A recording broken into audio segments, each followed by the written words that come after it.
So hello all, and today we will understand how do you extract year, month and date from a simple date. Let it be any date. Okay, so you can find, you can calculate the years, the age, whatever from any date. Now suppose here is a list of some 5 employees who have joined the organization. Now my manager is asking me, how do I really find out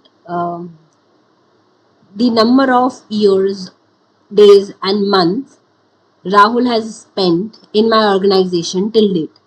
Okay. So for this, this is a big formula. Let's break this down and understand how first I will extract the years. So I know that it's 2022, now it's 2025. So what I'll do is I will simply use the DATEDIF function to find the years first. Okay. So I'll write here DATEDIF, and since it is smart, it has just calculated the formula for me. So I like here B3, that is the start date. You can see here. End date is what? It is today. And what I just want to extract the years. Okay. So this is giving me it's 2 years since Mike has joined the organization. Now it is not giving me any year or something, so it is very difficult to understand if I pass this sheet to managers. So what I write is I will write here years if you want, or you can also write here Y. Okay. So it's 2 years. Now suppose I want spacing, I can also give spacing here. So I found out 2 years. Now I also want to find out the month. So how will I find it? In this formula only, I will add again the formula of date diff, that is date difference. The difference from the start date, for me the start date is B3. End date is today. Now suppose till today, what is the time they have spent in the organization today, and the unit is like, now I want to find the month. So I will write here year, month. This is the unit I want. Close the bracket. I will concatenate what? Months. Right?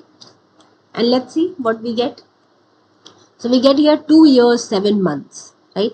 Now what we want? We want for the days. So again concatenate in this function, that is date diff. Date difference from the start date B3, the end date is today, and the unit is now month and day, right? And then we will concatenate what? The days. So if you want space here, you can write days.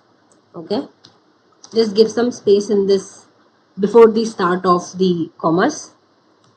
And you get here 7 months and 29 days. Now I want some spacing here, so what I'll do is in months also I will give some space so that it becomes a little readable. So here you can see you've got 2 years, 7 months, 29 days.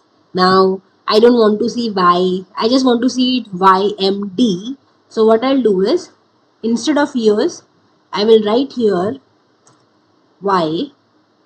Instead of months, I'll write here M. And instead of days, I will write here day. So this is 2 years, 7 months and 29 days since Mike has joined my organization. If I drag this down, I'll get for all the employees. Now based on this, I can make decisions like if they have spent more than 2 years, they are eligible for a promotion or for a transfer or for some changing their, for example, vertical. So sometimes this is required for your data analysis to extract the, I would say, the year, date and months from your data. Right? So we use the DATEDIF function in Google Sheet and also in Excel. So that's it for this video, and thank you for watching.